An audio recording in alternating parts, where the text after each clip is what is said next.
Good morning, everyone.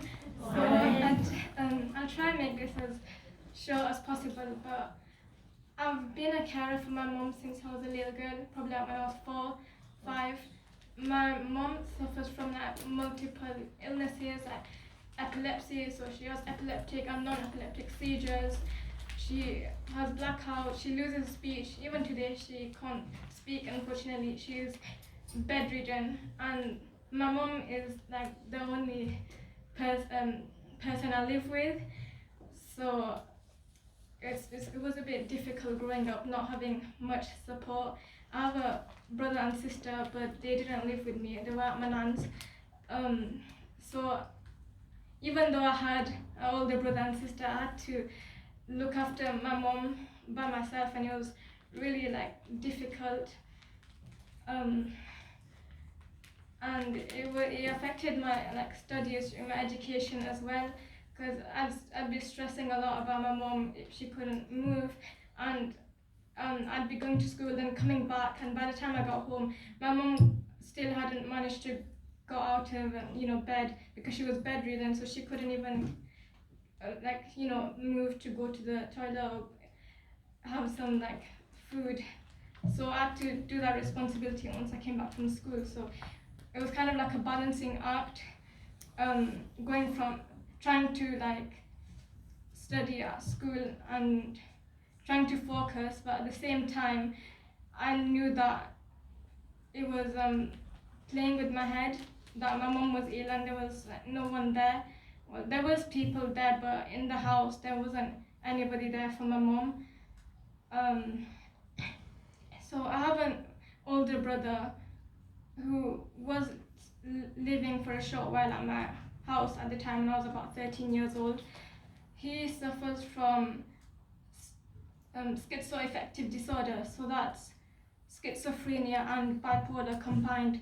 So you can imagine, as soon as he got really angry, my house was like a volcano. So sometimes I'd come back from school and he'd lash out on my mom whilst my mom was bedridden, and it'd be like a real scene, to the point where people on my street could hear the commotion and it'd be kind of embarrassing, even though it's not his fault that he was just I guess he was born like that, but it was never officially diagnosed till he was 17.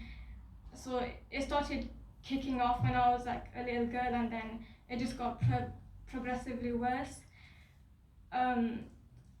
And I think mental health is quite common in my family, but they don't like to speak about it, especially in my community. Within the South Asian community, they don't like to talk about mental health. They like to keep it quiet. They don't like to speak about it because they feel embarrassed, or it's not something we should talk about. That's what I got told growing up anyway, that we shouldn't be speaking about this stuff. It's not important, but I'm here to say that it is important. So I'm trying to be a representative of my South Asian community, that it is important you speak about mental health. Otherwise, your mental health will deteriorate, and you won't even know what to do. You'll feel helpless. You might even start having bad thoughts. Especially being a teenager is quite hard dealing with mental health, because I remember saying in class, I'm quite an introverted girl, so I remember saying in class I didn't really talk to anybody, didn't communicate with anyone, and I was, honestly speaking, I was deeping about between life and death whilst sitting in a class, and I did not raise my voice, and I was always considered the quiet girl. So all the teachers would say to me that the girl is really bright, but she's just really quiet, and everybody would have a dig on me for being the quiet girl, because I think in our society being quiet is not really that accepted compared to being outgoing. Everybody wants to be around the outgoing people. Everybody wants to have that confidence, look confident, look brave, and I feel like the introverted people get outcasted, oh, you're not gonna talk, are you? I know that 5 years ago, whilst I was having really bad thoughts when I was 13 years old, I would have never thought that today I'd be standing in front of all of you lovely people and talking about my mental health so openly. Because I think, as like I said before, the teenager, it's really hard to talk about mental health. Because as a teenager, you don't even know who you even are.